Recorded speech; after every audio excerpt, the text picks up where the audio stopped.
శరీరానికి ఏం అవసరం?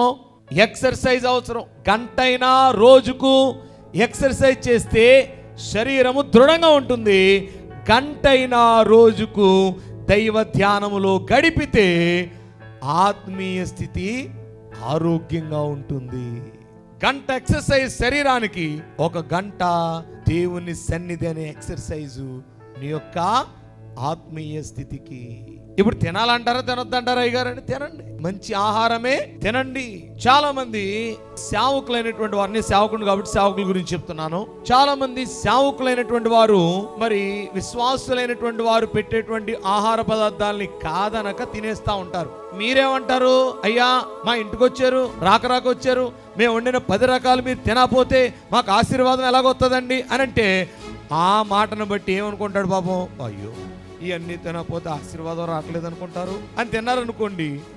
మీ ఆశీర్వాదం పక్కన పెట్టండి, ఎవరు ఆరోగ్యం పాడవుద్ది? పాస్టర్ గారి ఆరోగ్యాన్ని మీరు డైరెక్ట్ గానో ఇండైరెక్ట్ గానో మీరేం చేస్తున్నారు? పాడు చేస్తున్నారు, పాడైపోతుంది.